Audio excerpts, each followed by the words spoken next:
you ready? Are you ready? Let's go! Do you have absolute certainty on how you go from hello to yes on what you're looking for? Sean is a master. He teaches. It's not just about sharing the formula with you. It's about making sure that we learn. I went from $100,000 in debt from law school to having no money and starting my own law firm on my credit card to selling it 4 years later. Sean and I, we co-created massive victories in 2 unwinnable jury trials, which are recognized nationally now as top 100 jury verdicts. To be even on the same track with you, who I respect and admire and love with all my heart.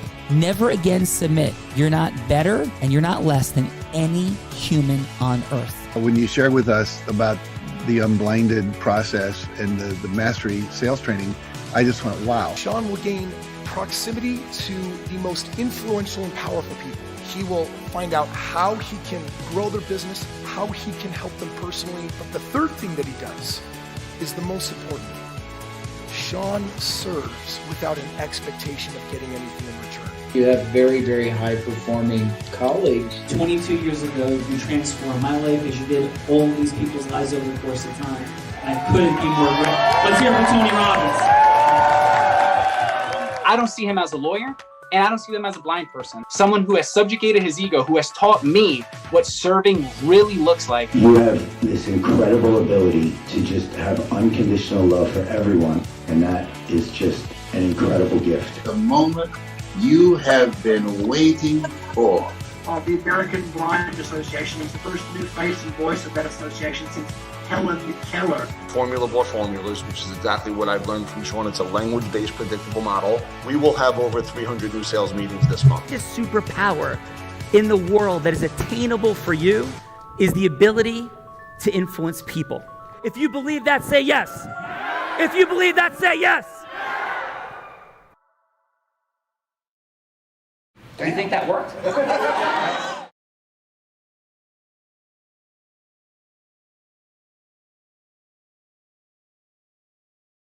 Heck are you? I am amazing. Sean, how are you today? I am doing delightfully. So let's hit it with these fine folks and what's happening there, Gina Ricci. All right. Well, first, I think you covered it up again. I don't know if you know that. Go, Gina. Go. Gotcha. First up, we have this extraordinary woman from New York, executive director, New York area Chamber of Commerce, Sean, with over 30,000 plus businesses in her database, providing networking all over, breakfast, lunch, seminars, international delegations. Welcome, Helena Nat to The Real Raw. Thank you so much. I'm so happy to be here, and you know what? I'm ready for you guys. All right, Elena. Ooh, Elena throwing it down. That's fun. We're ready for you. And what's your fun fact, Elena? Well, I represent 30,000 different business and civic leaders, and we are here. You know, the Greater New York Chamber is here to grow your business, whether you need PPP loan assistance information or just social media and tidbits to get your business off and growing, and to create that stimulus to keep New York, the Metro New York area business growing back.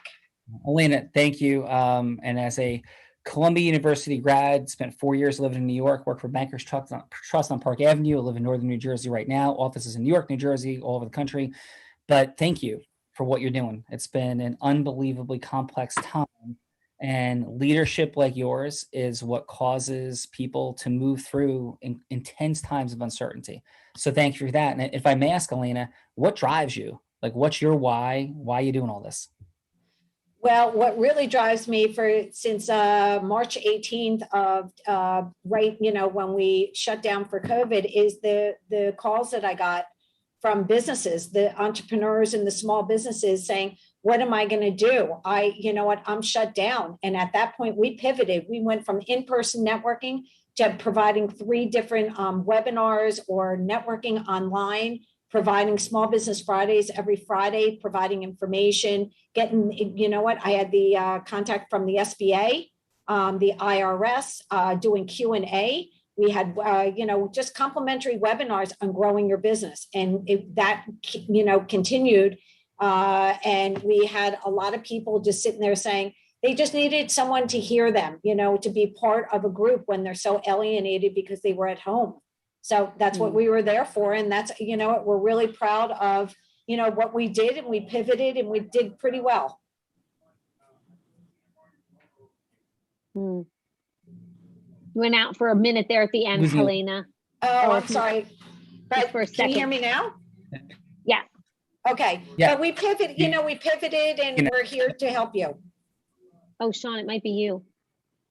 Yeah. I think, Sean, Awesome. you might be going out. There we go. Am I phasing out? Can you hear me or no? Now I can. Okay. So Elena, awesome job. Your heart, your energy is. Yeah. So Gina, who else do we have today? And Sean, I know it's important for you. It's Helena with an H. And next, with Helena, we have from the Georgetown University law grad out of NYC and in Florida today, immigration expert, media consultant on immigration issues featured on Fox 5 and more. He's a singer. He's a former pro hoops player, and he has a charity in West Africa and dedicated and created a school for girls, I think it was for girls or orphans, I'm sorry. Mr. Steve Maggi, welcome to The Real Raw. Nice to be here. Thank you. Hey, good afternoon. Thank you, everybody. Having a little bit of internet challenges today. So what is your fun fact, my friend? Well, I think Gina already said some of them. I try to be as diverse and as Renaissance as possible. I have a variety of interests, and my parents were both artists, so I love creative stuff like singing, and I was an athlete. And so I think also being an immigrant makes it so I can relate to almost any of my clients, being an entrepreneur, ex-athlete, singer, or creative type, and also being an immigrant makes it easier for me to relate to my clients when I want to help them achieve whatever their American dream is. Awesome. Your Renaissance-ness is fully present. And it cut out for a second. What sport did you play? I was a basketball player. Very cool. At Georgetown? No, I went to Chapel Hill, North Carolina, and then I played at the age of 29. I decided to move my practice to Argentina and become the only U.S. immigration lawyer there. And my friend got me a tryout for this basketball team, and I actually made it. So I played pro basketball at night, and I ran my law firm during the day. Oh my God. You played at UNC Chapel Hill? I was on the JV. I didn't make varsity. We had six guys on varsity who went to the NBA that year. So. I'm not confused. Even to make the JV team at Chapel Hill is extraordinary. So I played baseball at Columbia University. Like Lou Gehrig, yeah. Yes, yeah. With the Lou Gehrig Lounge is the basketball lounge at Columbia. I've been there. Yeah. One of my best friends is an alum, and he has a key to the Dodge gym and all that. I used to practice there all the time as a kid. So wow. It's extraordinary. There's a place called Low Library, and Lou Gehrig, when there was a baseball field on the main campus, supposedly hit a home run that was like 550 feet, and there's like spot sort of marked off of where that would be. And I had the privilege of being captain there my senior year, and it's an extraordinary tradition. But nothing in comparison to what UNC is in basketball. I mean, that's the mecca of basketball in this country. So it's awesome to have you here, and your Renaissance, eclectic, diverse, inclusive dynamics are present and appreciated. Thank you. Thanks, Sean. D-Money, we got some judges. Come on now. Come on. Yeah, we sure do. This extraordinary man coming from the left coast, a passionate and hardworking trial attorney, skillful negotiator, and in plea bargaining as well, former prosecutor in one of California's toughest jurisdictions, Mr. Dion Choice.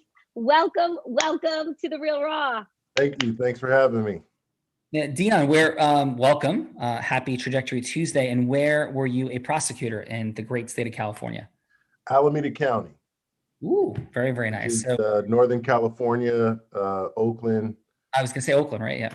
Yep. Yeah, very, very nice. So do you miss the Raiders? Well, I've been a season ticket holder for the last 6 or 7 years. So I kept my tickets. So I will be going to Vegas for a few games. But yeah, I'm still a Raider. No, that's awesome. And what's your fun fact?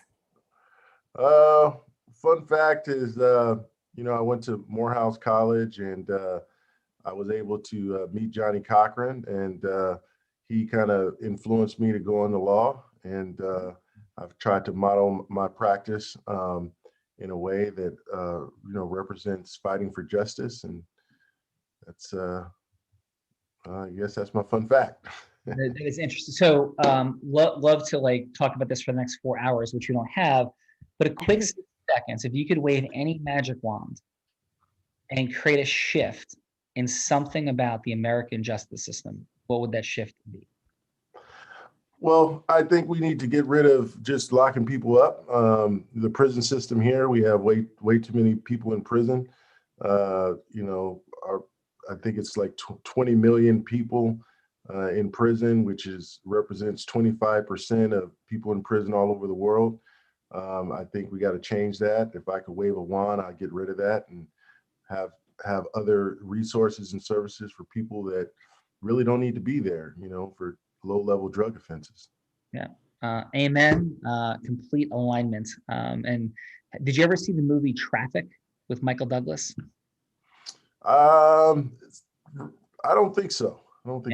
Yeah, it's an awesome movie that talks from diverse perspectives, from the street level drug dealer to the cartel head, to distributors, to people in the FBI, the American drug czar. His daughter becomes addicted to drugs. It's a powerful movie, talking about the dynamic from every perspective. So super interesting and really honored. Check that out. Yeah, it's really cool. It's awesome. So appreciate you being here today, and we're gonna have some fun. So Gina. All right. Next, this woman, Sean, creates luxury, like massive for trillionaires, luxury travel, luxury goods, luxury real estate, hospitality, events all over. Live 360 of life in luxury is her company. She's the CEO. Welcome, Diane McNulty, coming from New York and all around the world. So glad you're here. Welcome to The Real Raw, Diane. Diane, Thank you so much. Thank you. And what's your fun fact, Diane?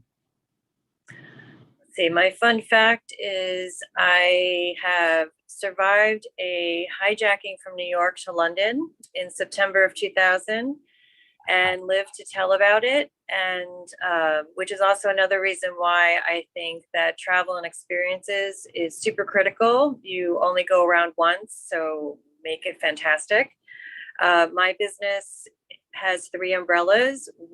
First umbrella is international business in the luxury sector. We turn businesses around, we take them to the next level. We do C-level advising, CEO, COO, CMO, and we do capital raise as well as partnerships, alliances with anything that's a product, luxury product or service. Second umbrella is we do international real estate. So whether it's commercial or residential. So with commercial, we would work with luxury brands, such as all the ones you would see up and down Fifth Avenue, Madison Avenue, as well as their offices and showrooms and shop-in-shops and warehouses all around the world. And then with residential, it's more like large estates. Anywhere from 10,000 square foot to 50,000 square feet. And it could be a single property, if you will, or it could be a multitude of luxury compound, if you will, even if it's on a private island. We work North, Central, South America, the Caribbean, all of Europe, Eastern Europe, Russia, and the Middle East.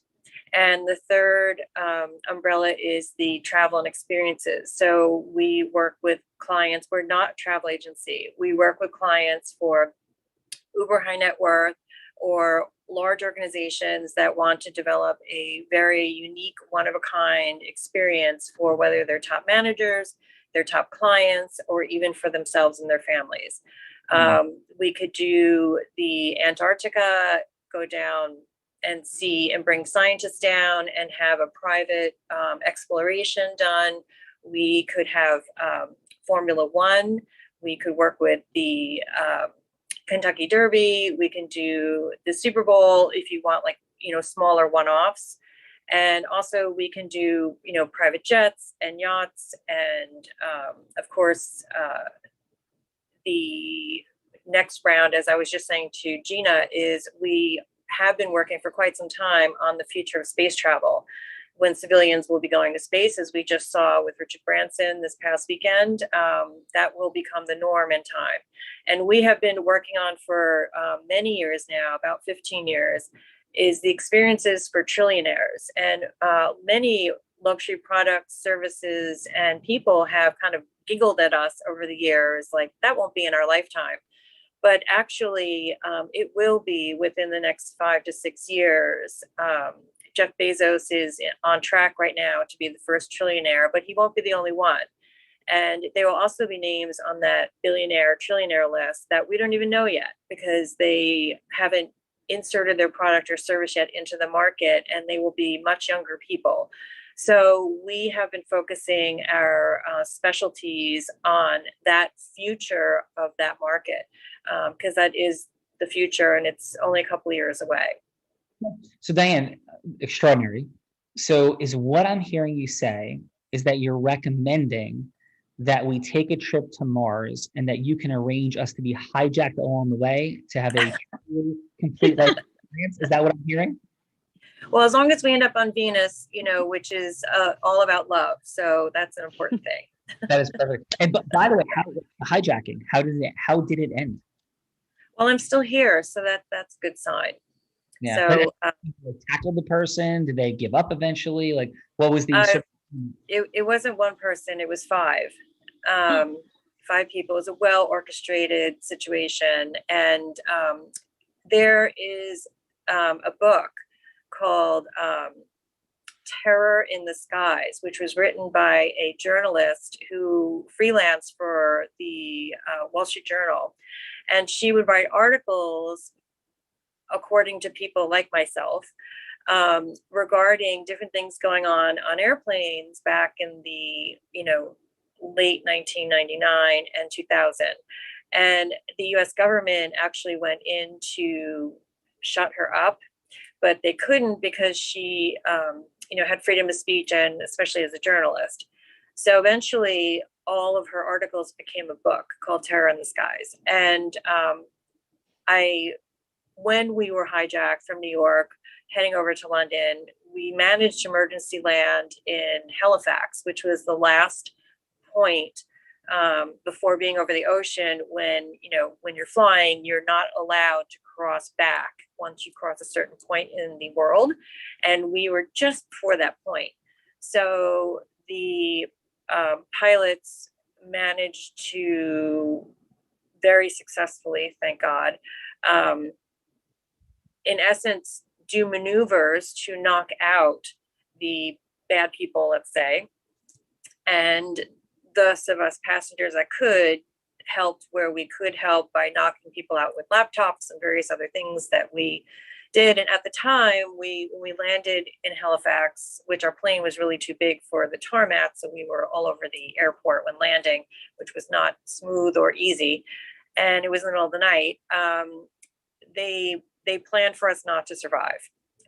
But we managed to survive. And afterwards, the authorities came on board and interviewed each one of us individually about our perspective of what happened. And then we were forced to sign affidavits stating that we would not speak of it or it would be considered treason. So needless to say, for many, many, many years, I never spoke of it or anything. And then all of a sudden, after 9/11 and various other things went by, it was see something, say something. So unfortunately, we had to learn the hard way as a country. And it's unfortunate that they didn't read the signs better, because we were the last flight, to my knowledge, that they tried hijacking, crossing overseas. After that, it was all long leg flights in the United States, because now too many eyes were looking at overseas flights and not enough eyes were looking at the long legs across the US, which is what they ended up doing at September 11th. They picked long leg flights going across the US, which is because it would have the most amount of fuel and it would create the biggest boom, as we all sadly found out. Well, Diane, that is an extraordinarily inclusively insane list of activities, moments, things from trips to outer space to being hijacked and everything in between. It sounds like you lead not a boring life, my friend. And so thank you for being here. Welcome to the Real Raw. Thank you. Thank you for having me. Money. All right. Last but certainly not least, Marissa Palmer-Shawn, coming to us from the left coast, also Southern California, a wellness-based super chiropractor, young as 2 months old to the pregnant mothers right before they have these little babies, and is even certified in animal chiropractic care. Welcome, Marissa, to the Real Raw. Hi, thank you for having me. Hi, Marissa. Thank you for being here. And have you been hijacked on the way to Mars and landed on Venus? No, I don't think I've even been out of the country except maybe once to Mexico. So I haven't had the opportunity. So what is your fun fact, Marissa? And again, thank you for being here. Yeah, my fun fact is that I belly dance with a troupe and we perform at Hofla's, county fairs, and we just have a fun time. And I even have a guy in my belly dance troupe, which is pretty cool. That is absolutely outstanding. And we would love to see YouTube videos of your belly troupe. But thank you for being here on this Trajectory Tuesday. And are you ready to have some fun today? Yes. All right, awesome. G-Money, where are we going? All right. Let's go with Helena first, the queen of the Greater New York Chamber of Commerce. Welcome. So Helena, you will go first. You go from hello to yes with me. Go ahead, Sean. Yeah. Helena, who would you like Gina to be? It's all about going from hello to yes. Influence is a superpower. What we like to say is, the difference between the Hulk and the average human being in strength, Helena, would you agree, is absolutely extraordinary? Yes or no? Yeah, like pretty crazy. I'll submit that the difference in the ability to create influence amongst people is even larger. I'll dare say exponentially larger. So I declare that influence is in fact a superpower, because if you think of the influence of anybody from Barack Obama to President Biden, Trump, Bruce Springsteen, Tony Robbins, Oprah Winfrey, name the person of immense influence, their influence is hundreds of thousands of times, if not millions of times, what other people's level of influence is. How do you get there? How does that all transpire? That's what this is about. Yeah, so let's step in. Helena, what's a yes you're seeking in the world, and who would you like Gina to be? You know what? I am going to go for everyone talks about, the people that have the experiences, the major players who have the platform. So I'm going to represent the person that doesn't have the platform, that needs the voice. Is that okay? Yeah. So who is Gina going to be though? So you're going from hello to yes on something. So who would you like Gina to be? Just an entrepreneur starting a business and starting a business and saying, okay, I have an idea. I have a website. I, have maybe 1 or 2 clients right now. How do I take it to the next level? How do I start marketing? What avenues do I go to? What agencies? Or do I just, pick up the phone and just start cold calling? How do I get my name out there, All right, Gina. All right. Take us in. All right, let's go. Hello, Helena. Is this Helena Nat? Yes, it is. Oh, hi, Helena. I got your message about, that you could possibly help me. Do you want to tell me more about, what you do? Sure. I am with the Greater New York Chamber of Commerce, and I am here to assist you. I heard that you are an entrepreneur. So can you tell me a little bit about what you specialize in? Yes. Well, I recently became a coach specializing in recovering from trauma, specifically having lost a child of my own. I knew that what I'd gone through had helped many people that I was speaking to along the way, and it just eventually became what I knew my role was to be. So, but I have no idea where to go with it or how to make something happen from here truly to impact. I also struggle with getting, just selling the idea, selling that myself, if you will. Well, first of all, I'm so sorry to hear about that. But what I am here to do is to connect you with these different avenues.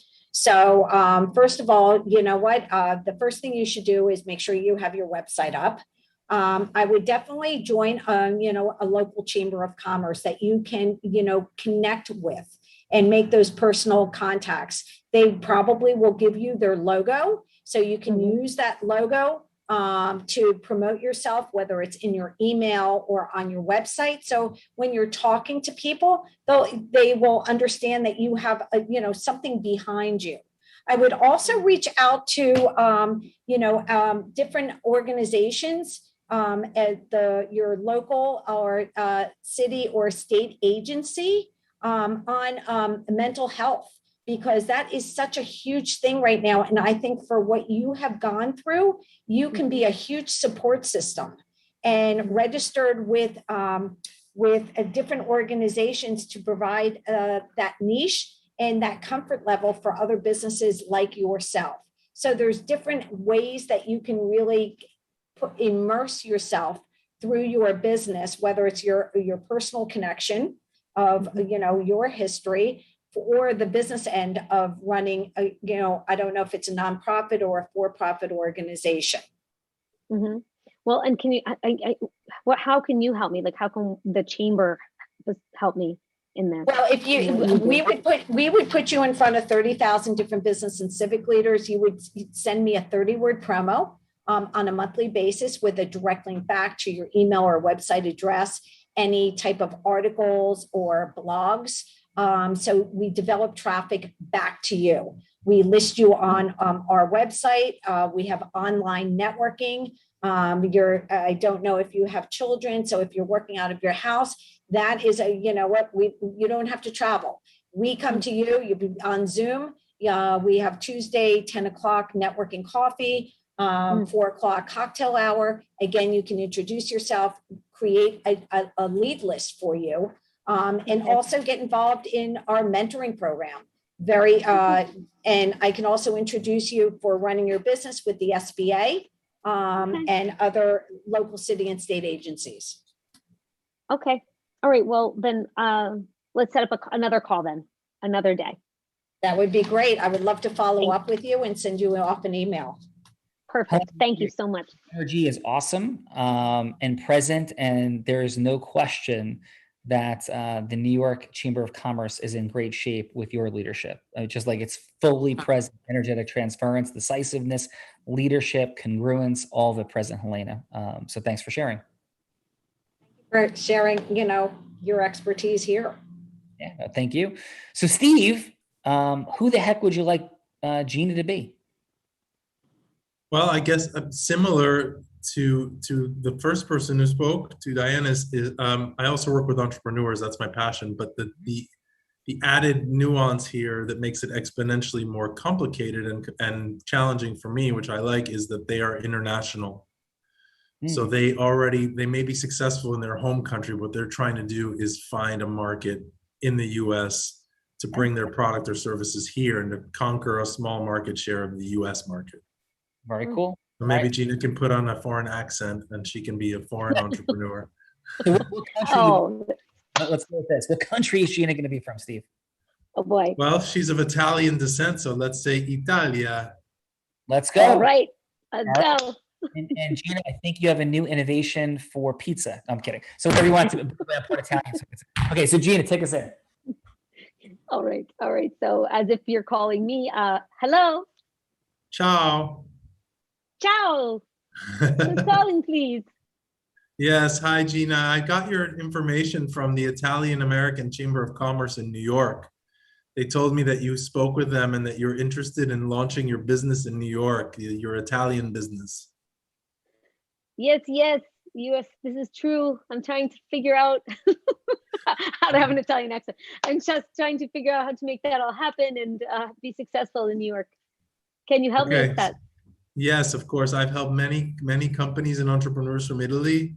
I have a good relationship with the U.S. Embassy in Rome, and I do a lot of entrepreneurial visas petitions there. So I can tell you the basics of what you need to set up your business in order to be able to submit a case successfully. That's what I'm here for. Okay. And so can you give me a little more detail what that would entail and how I could start doing that? Of And how you course. could help me So the specifically. most important thing is that you set up your US company, and you have to calculate what the cost of running your company for 1 year would be. That's the amount of money that you need to invest into the US company in order to qualify for the visa. So my question always is to people, how much additional funding or how much available funding do you have? And what would be the cost for you to successfully run your business for 1 year? So that's the calculation that you have to do in order for us to be able to present your case. Okay, thank you. Are you able to give me any idea what I might need if, as one person coming, ready to start it off, but have no clients yet in the States? How would I? Well, the most important thing is that you have a business plan with 5-year projections, because you're eligible for a 5-year visa, and you have to calculate cost, revenue, and the projected hiring that you're going to do in the US in the first year. And that's how much money you need to be able to invest into the US entity.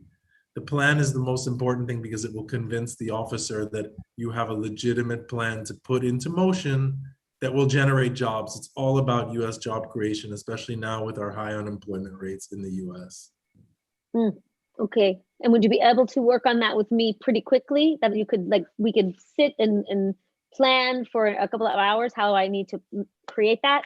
Absolutely. Part of what I do is the strategy, and I have a flat fee that takes you all the way until you get your visa. So it starts with strategy, coming up with the numbers that you need, and making sure that your business really will translate, pun intended, to the United States. Perfecto. So Gina, when you come to the US? Yeah, because I am terrible in Italian, I have to say. And whatever accent you're doing it much better than I would. Excellent work. So Steve, great job. Let's see what the judges have to say. Let's start with Marissa. Marissa, please, what do you have for Helena? 30 seconds, 15 seconds what worked, 15 seconds what could be optimized, and then a score on a scale of 1 to 10. Please, Marissa, take us in. Okay, so she was very quick to explain exactly how the chamber is helpful, very, detailed oriented. I do think one thing was that when she responded, I felt like it was a little quick dismiss of the situation. It was just like, oh, I'm sorry to hear that, but blah, blah, blah, blah, blah. So it was a little quick feeling, but she did turn around and bring it back to I am aware of your situation. And it was a little overwhelming with all the information. I would give her a 7. Nice. And what did you have for Steve, please? Okay, so for Steve, the good qualities, he did speak nice and slow, which is shows a sign of confidence. He did ask her specifically, for example, the numbers she has to work with, which made it nice to tailor towards her. I was a little confused about what he was doing. I think it started to get more explained as she kept asking questions. So maybe doing a little bit of explanation of what he's going to do for her, but I'd give him a 7.5. Nice. Thank you, Marissa. And let's go, Dion. What did you have, please, for Helena? 30 seconds of feedback, please. So for Helena, I thought that she was articulate. She was pretty clear in terms of what the services she could provide. I thought she came across as knowledgeable, that she could help the client achieve the goals that were necessary, and I gave her an 8. Nice. And how about for Steve? For Steve, I would agree that at first I was a little bit unclear as to what type of services he was actually going to provide. He had mentioned that there were some things that the entrepreneur needed to do, like create a business plan and things like that. Not sure if the entrepreneur had the knowledge to do some of the things like that, but as she began to ask more questions, it became clear. So I gave him a 7.5. Nice. Well, thank you for that, sir. And let's go, Diane. What 30 seconds, please, and a score on a scale of 1 to 10 did you have for Helena? I thought Helena was clear and articulate.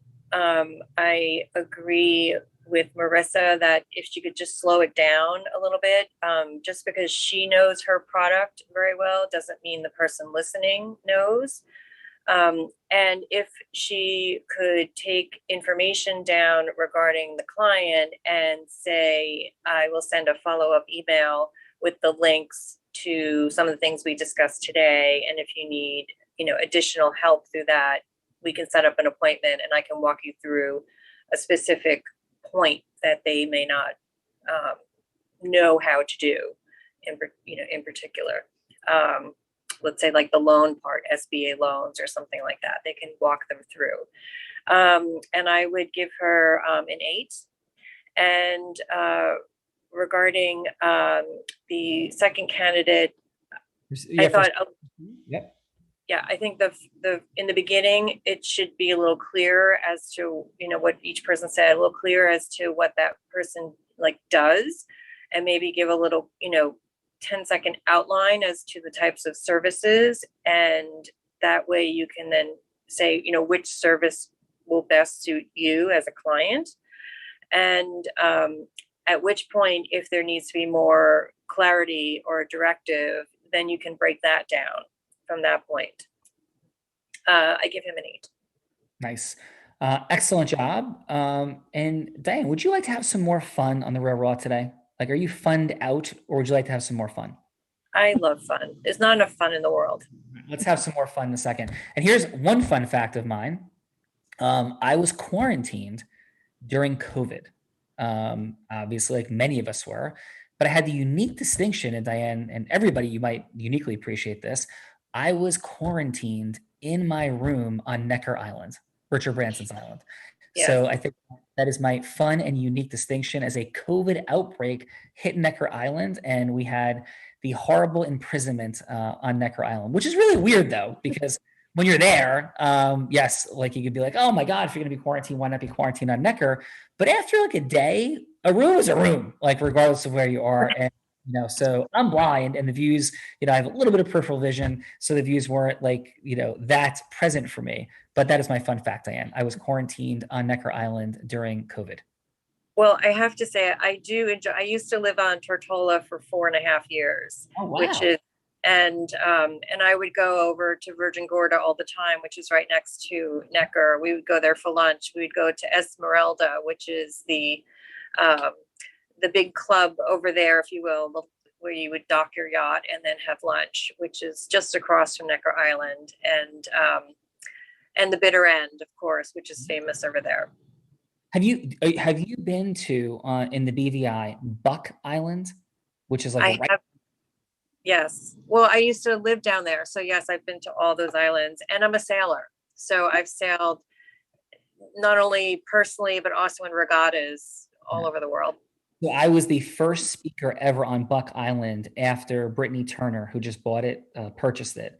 So we've been there a couple times, and she's running seminars and programs down there. So it's an incredible part of the world. So you one awesome life. So congratulations. Oh. And that's pretty big deal that you were invited to be the first person to speak there, Sean Callagy. Yes, incredible. Well, and you live one as well, so congratulations. Thank you. So Helena, I have a question for you. What we do now typically, if somebody says, hey, let's have more fun, and Diane just did, is we give somebody, and that somebody, I don't know, might be you, the option of putting me on the hot seat.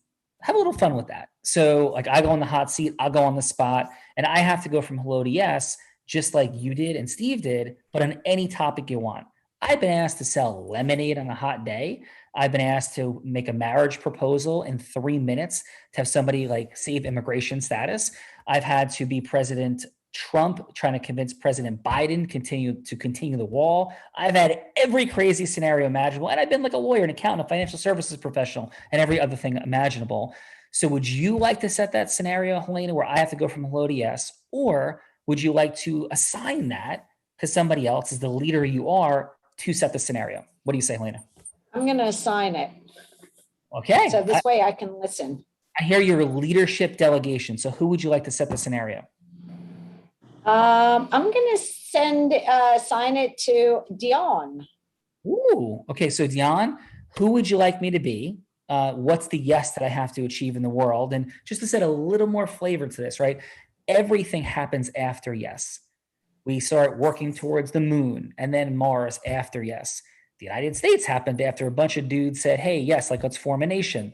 I don't know, Facebook at a Harvard dorm room was launched after Mark Zuckerberg said yes.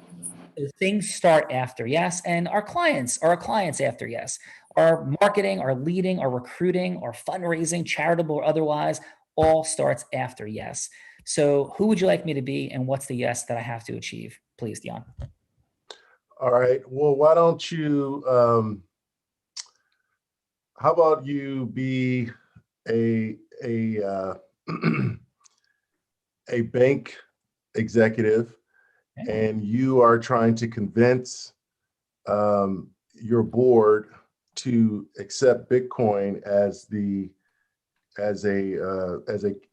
currency that your bank will use to facilitate money transactions. Woof, this is not easy, my friend. So thank you. But how about this? Could it be one board member that I'm trying to sway to my side? You know, because usually like it's a one-on-one type conversation. Would that Okay. be?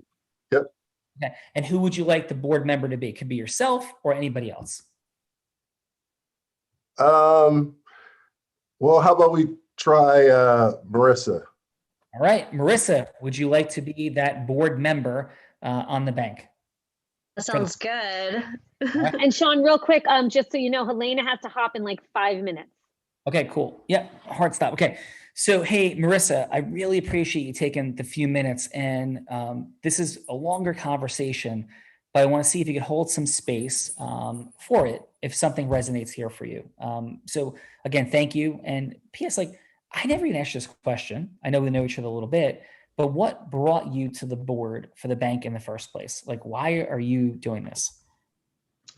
I enjoy helping organizations and people retain money and be able to accomplish their goals, as well as, you know, expand our bank business and helping that develop and just being a leader in that industry. Awesome. I'm hearing that, but if I could ask, like, why? You know, we all do things, I think, for why. What's in it for you personally? And I don't mean just monetarily, but something resonates for you. I don't know, it could be connection, growth, possibility. Like, what's that dynamic that you're building, and how does this fit into that for you personally? I'm thinking, you know, my family never was well off, and I wanted to be the first in my family to accomplish big things. And I've had a fascination with money and where it goes since the fact that we didn't have money. So I just kind of worked towards those type of goals of getting into this industry. That's awesome. Thank you. I'm present to like standing in the space of breakthrough for family, being in the place of really creating that impact as an example, possibility for others as well. So thank you for sharing that, Marissa. Sure. Yeah, would it be okay if I just dropped in? I know we have a little over a minute to go on a couple quick thoughts. Okay. Sure. Yeah. So the reason I'm here and is because I want to create change in the world. And I think we live in conditioned patterns of limitation. And we think that people based upon disabilities or skin color, gender, birth origin, all the things can't create more. And we live in a lot of fixed thinking, conditioned patterns. The media does it. We do it to ourselves, but it's like massively present everywhere. And the craziest part is we blame each other and we sit in spaces of division as opposed to really taking stock of like where our own beliefs are limited. And I don't think the world is changing rapidly. Monetary systems are shifting, and we can't ignore the reality that crypto is here. And while governments can want to prevent it, I don't think that any government, anytime, anywhere can limit freedom forever. So at this stage, I am confident while there's going to be volatility and complexity, that in the crypto space, there's going to be massive acceleration and innovation and opportunity. And if we resist reality, we're going to be left behind. And every time there's an evolutionary change in anything, people resist and resist and resist, and certain people step in and get out ahead. Now, I know those are gross generalities, but I've created a detailed presentation that if any of this resonates with you, I'd love to share with you in about 30 minutes, for about 30 minutes at any time of your convenience, that'll demonstrate how economically and opportunistically and impactfully, like socially consciously, the bank can take extraordinary strides on every one of those fronts by stepping into this crypto space and having it legitimized through our work. So I don't know, how does any of that resonate with you? And if it does, I love that opportunity to present, but if it doesn't, I understand. You bring up some good points about us always being ahead of what's coming next. I do get concerned about the protection side of it, but I'm sure you can explain that in your longer presentation and the legitimacy of it. But you do have my interest in possibly talking more about it. In my downside risk assessments that I would share with you, I'll show you how this is more secure than at least 25% of what the bank invests in currently. So I'll set up a time, and I really appreciate it, Marissa. Thank you. Great, thank you. All right, Helena, I know you got to jump, so I would normally go to Marissa first, then I would go to Dion, but how was that for you, and as you're having to dash? She dashed, Sean, she dashed right before you ended that, yes. So Marissa, how was that for you?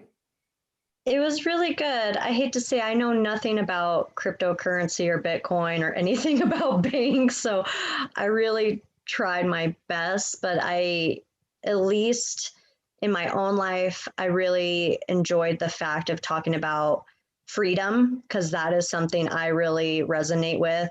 You know, as an American, we should have freedoms to choose, freedoms of a lot of things. So to make it more than just the cryptocurrency, it's about our freedoms and, you know, innovation and making us the forefront was, I thought, a really cool way of getting the door open, as well as, you know, keep digging, because I was kind of closed off, just like, yeah, I want to help people, but then really, why do you want to help people? So I appreciated you doing that. Well, thank you. How about Dion? How did that scenario feel for you? I thought you were awesome, man. I thought you did a great job at kind of building up, you know, the bank in the sense that they're leaders and they always have been in the forefront of taking you know, new challenges on, and then you kind of parlay that into, you know, this is an opportunity for you guys to really jump on, don't miss out. You know, a lot of people may not necessarily agree with it early on, but if you guys step out on faith, you guys will be the leaders going further into the cryptocurrency market. I thought it was a great lead to your presentation. Oh, thank you. And thank you so much for being here today. Your energy was awesome. This is a very sophisticated group, talented group.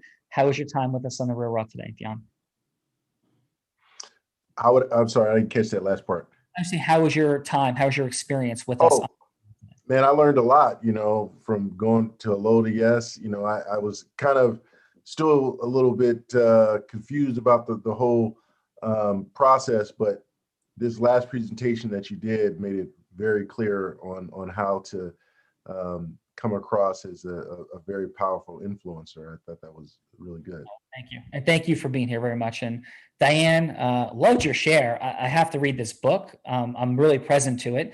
I like unique stories. I'm pulled and drawn to them. And yours is one of the craziest stories I've ever heard in my entire life, tacked on with all sorts of extraordinarily unique experiences. So thanks for being here and sharing. And how was your time with us today? Well, thank you for having me today. I sincerely appreciate your time also, everybody here. I found the experience to be a very positive one.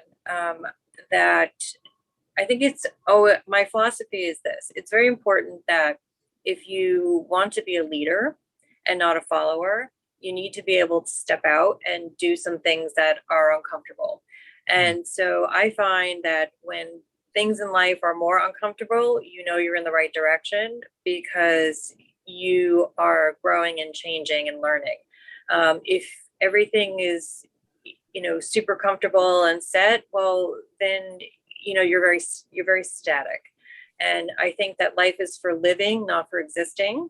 So this platform, if you will, has been a nice opportunity for many different people from many different places to learn about one another and grow. And I thank you for the opportunity to partake. Thank you. Well, thank you, Diane. And you're part of more than 3,000 people who've been on here since the beginning of COVID. So thank you for adding to this beautiful pivot during a very complex time. So thank you. And Marissa, awesome job. How was today for you? It was really good. I will like to eventually gain the courage enough to be a participant. So right now I'm happy to judge people because I think I'm good at that. But I need to work on being okay being judged myself. So it's something I'm going to definitely work towards doing that just so I can improve on myself as well. Awesome. And just a quick thought. The only reason we don't do anything is fear of rejection, fear of failure. That's it. Like we can compartmentalize. Einstein says, make everything as simple as possible, but not simpler. And I think that's as simple as possible. Fear of rejection, fear of failure. And here's the fun part. Failure and rejection don't even exist. So once we become present to that, we can do anything. So thank you, Marissa. You're extraordinary and really appreciate you being here. Thank you. Thank you. Steve, love your background, brother. I think you've done quite nicely in dealing with your fears of rejection and failure. How was your time here with us today? It was great. I'm ready for that 30-minute presentation, Chris. You totally sold me. I think your exercise is really important and understanding that the only way we can all understand each other is hearing perspectives on both sides and trying to comprehend them. And so that exercise and trying to convince somebody from yes to no or even no to yes is really important for all of us to be able to do, to listen and then to process that information and actually make changes in the way we think about things based on what other people are saying. So I think it was really useful. Well, thank you. Appreciate that. And it's my life's work. It's what we do here. But we're not just about influence. We're about influence, what to do with it, and how to get ourselves to use it. Like Marissa said in light of our fear of rejection and failure, to grow, build, scale, our marketing, our selling, our leadership, our recruiting, our fundraising. And we've had unique access points in all of those areas.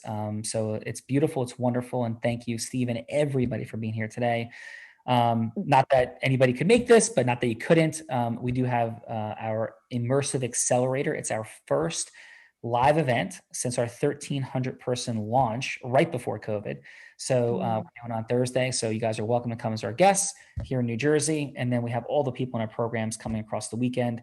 So if anybody's interested in that, we'll certainly drop in the chat. And then Gina, I think we have a gift. Yeah. We do, and they have both been dropped in the chat. Thank you so much. There's a gift. This formula, which Sean has curated, has caused so much impact for many, many people, and he's been called by Tony Robbins. Tony Robbins said, "There's no one that leads with more heart, more integrity than Sean Callaghan. And if you're not following what he's up to, you ought to be. And you can follow. Check out what he created in this gift that he shared, that we've shared, because it is extraordinary and causing." So much for so many, including myself, when I was a seeker after losing the child I spoke of and becoming a coach and not knowing where the heck I was going to go with all that, seeking Tony Robbins and Jack Canfield and all these leaders. And Sean, no one has actualized that until I found you and what you have given to so many. So thank you. And thank you all for being here. It has been a pleasure to meet you. Listen, appreciate it. The money that we seek, the time that we seek, or the magic that we seek, the impact, the love, the passion, the adventure, all of it, the growth, contribution, charitable or otherwise, all of that's right there. The challenge for all of us, though, is that, Gina, we're all blind. Just learning to see. All right, thank you, guys. Thank you all. Thank you. Ciao, ciao. Ciao, Steve. Ciao. That's the best I can do. Bye.